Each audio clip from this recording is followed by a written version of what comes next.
UEI's 1553IO board emulates a bus controller, any or all RTSAs, and a bus monitor. Through our API, you can control these components, read and send data words, and even check status. Sometimes an application needs to be notified of something happening rather than checking for it. To accomplish this, we've implemented event notifications for the following commands and conditions.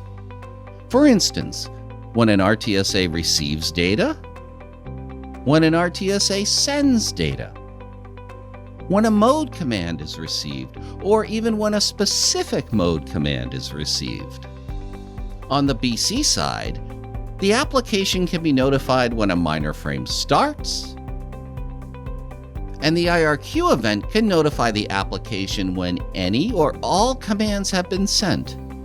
An example of this is to use the IRQ event on the last command in the minor frame.